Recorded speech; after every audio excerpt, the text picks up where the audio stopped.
We understand you've donated now to what, 195 or so crowdfunding campaigns? Yeah, right? on Kickstarter, I just donated my 195th project. On Indiegogo, there's like another 50, and Seed and Spark, there's a few.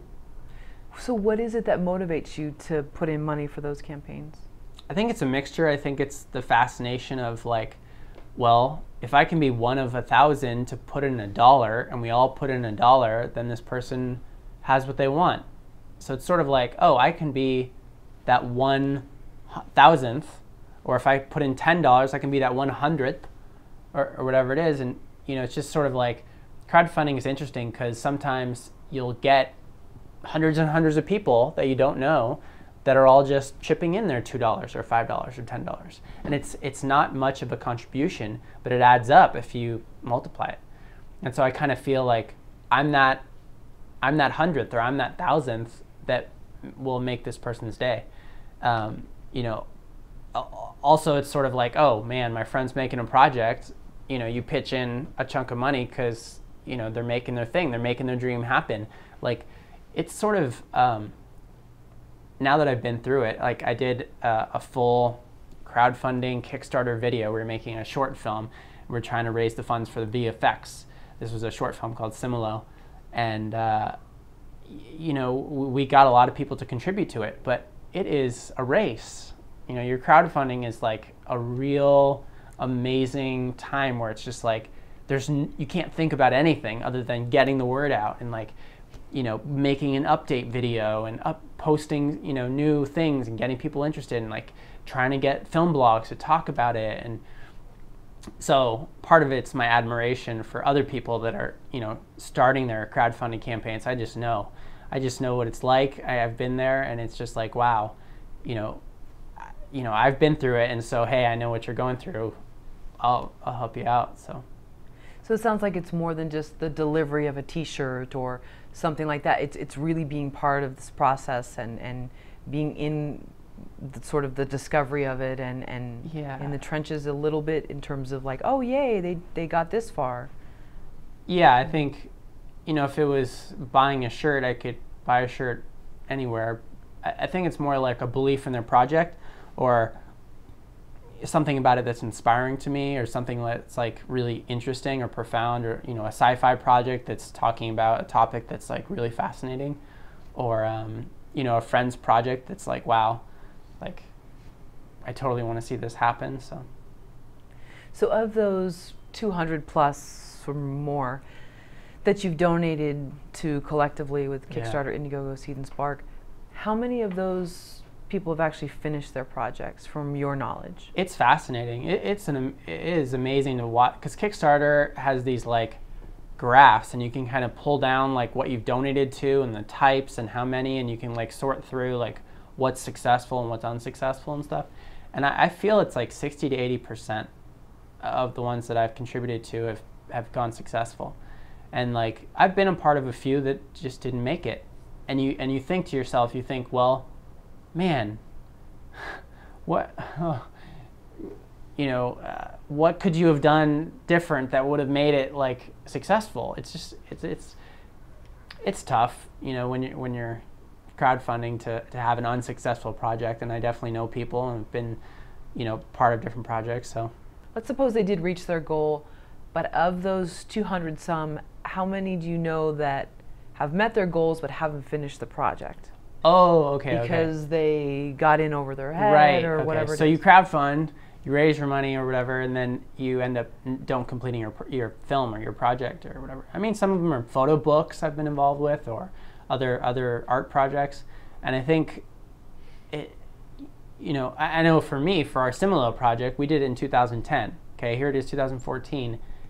Our film's finally finished, but it's like, you're on the hook. You're on the hook for those obligations, for the things that you're promising people. So we promised people t-shirts, so we got to make the t-shirts. We promised people the film, so we got to finish the film. I think it comes down to like the honesty of the whole idea. The idea is that, hey, if you give me this, I'm going to give you that. Or, hey, there's this thing that we want to do, and if you champion the idea and enough people do, then we possibly could do it. And some crowdfunding campaigns make it totally apparent that it's like, this might not happen. Like, don't be let down if we end up like not having this, but this is what we want to do. And I think it's the way you pitch it. If you tell people like, maybe it's not going to work out, then you don't feel so bad when it doesn't.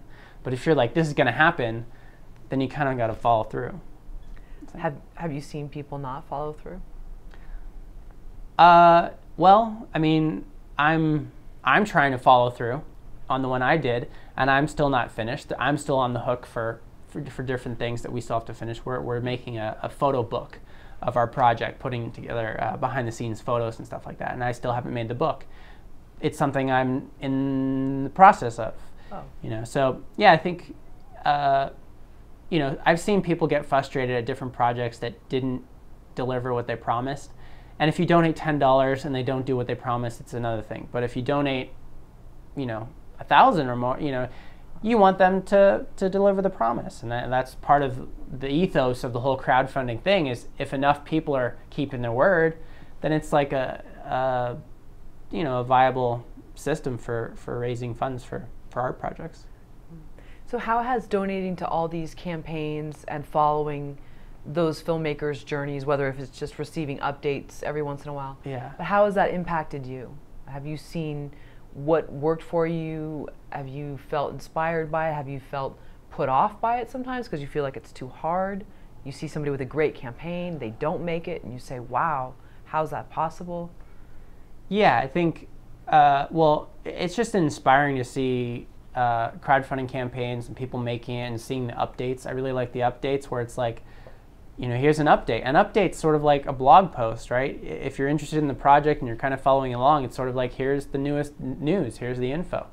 Doing updates is pretty important, because what it does is it like makes the people that did contribute feel good about their contribution, and then it's sort of like, oh yeah, it's a reminder.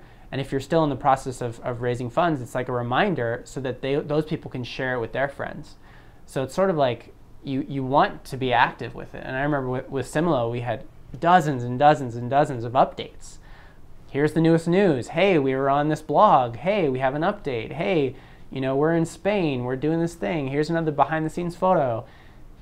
You know, you're kind of adding to the story where it's not just your pitch video. Right.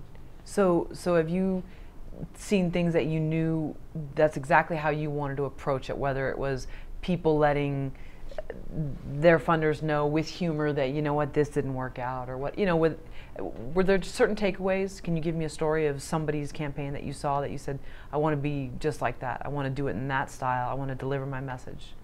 You know, it's a full range. I think there's projects that I thought were going to get funded because they're so inspiring and they're so magical. And you know, this photographer person wanted to put together this amazing travel blog about different photography things, and it was just like really interesting to me. I put in my $10, but you know, she needed like 200 people to do that, and it didn't quite catch on fire. And you wonder, like, well, how do these catch on fire? What leads something to be okay? We made 100% of our goal. Sometimes you're just shocked and you're like, what happened? Other projects, my friend Leah is doing this unicorns movie right now. She's, come on. She, you know, it's the final day of the crowdfunding and it looks like she's gonna finally make it, but oh, man, 72 hours ago, it didn't look like it. So people will come together at the end. I found that, where it's like at the end, everyone knows you only have 2 days left and you only need a few $1,000s more. And so they'll help at the end. But it's nerve-wracking to watch a project at the very end. And any advice for someone whose crowdfunding has failed? Like maybe they sour toward filmmaking or they sour toward their own creativity? Yeah, I've watched a couple failed projects. You know, my advice is do it again, man. I mean, that's the joy. It's not a one-time thing. You tried, but do another version. Like relationships. Yeah. Yeah, and what's interesting is you already have the people that donated to the first one that will be willing to contribute to your next one. So try it again. You know, maybe lower your expectations a little bit and try it again. And I've seen those be successful.